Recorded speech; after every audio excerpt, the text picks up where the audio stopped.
माझं नाव आरोही आनंद वंजारे आहे आणि मी 10th मध्ये सेंट जोसेफ स्कूलमध्ये होते आणि माझे जे बाबा आहेत ते गव्हर्नमेंट कॉन्ट्रॅक्टर आहे आणि माझी आई हाऊसवाईफच आहे. तर आमच्या वेळेस मेन्समध्ये फार जरा घोळ वगैरे झालं की 27 शिफ्ट होतं माझं. तर त्यावेळेस खूप हाय रँकिंग गेली ती, कारण पेपर वगैरे इझी वगैरे असं काय काय झालं. सो मेन्स एवढं चांगलं नाही गेलं.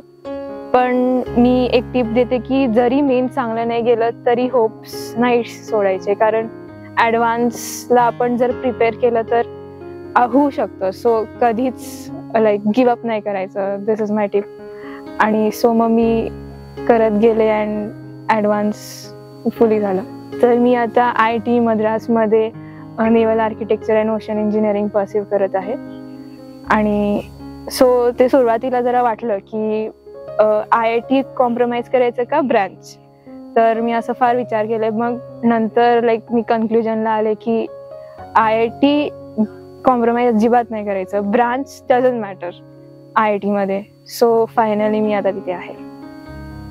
सोलापूरमध्ये बाकीचे ऑप्शन्स आहेत, बाहेर पण आहेत, पण का जॉईन केलं आणि केव्हा जॉईन केलं? मी 8th स्टँडर्ड मध्ये जॉईन केलते. 8th फाउंडेशन पासून आहे मी तिथे.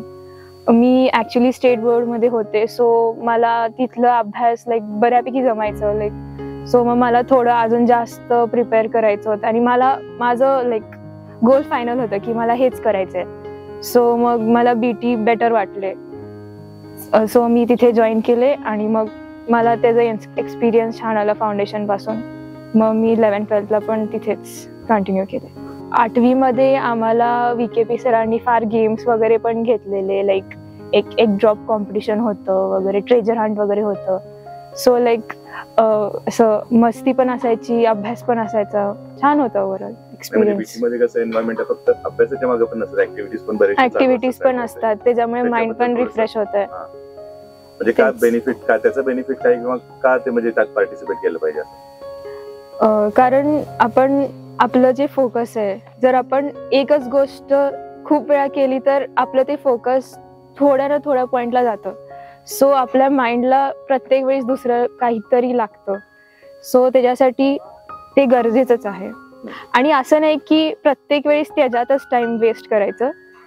आपल्याला बॅलन्स असायला पाहिजे. So that is very important. Competitive exam जे देणारे स्टुडंट, तर त्यांच्यासाठी तू काय टिप्स देशील?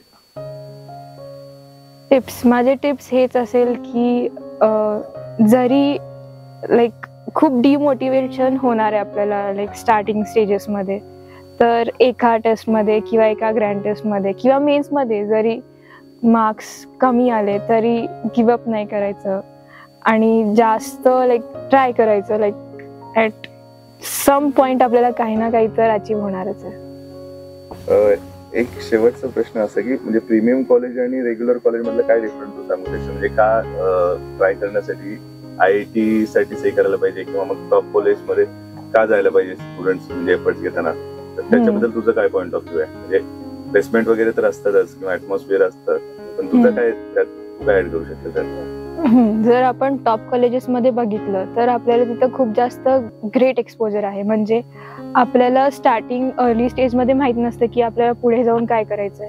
तर आपण जर प्रत्येक गोष्ट एक्सपिरियन्स केलं, आता मला सपोज या क्लबमध्ये इंटरेस्ट आहे तर मी या क्लबमध्ये गेले, तर मग नंतर मला कळालं की नाही मला यात इंटरेस्ट आहे असं, तर आपण ते आपल्याला कळतं की त्या 4 इयर्समध्ये कळतं की आपल्याला नक्की काय करायचंय. आणि प्रीमियम कॉलेजेसमध्ये ते एक्सपोजर असतं की ते मुद्दामूनच ठेवतात, कारण आपल्याला कळायला पाहिजे. ते जस्ट नॉट ओनली आपलं स्टडीजमध्ये डेव्हलपमेंट बघतात, तेवढंच नाही, ओव्हरऑल डेव्हलपमेंट व्हायला पाहिजे. आपले सॉफ्ट स्किल्स, मग अजून प्लेसमेंटमध्ये फक्त CGP उपयोग नाहीये. आपण जसं बोलतो आपलं जे करण्याचं, ऍक्टिव्हिटी करण्याची क्षमता आहे, सगळं बघतात. तर ओव्हरऑल त्याच्यासाठी ते बेस्ट आहे.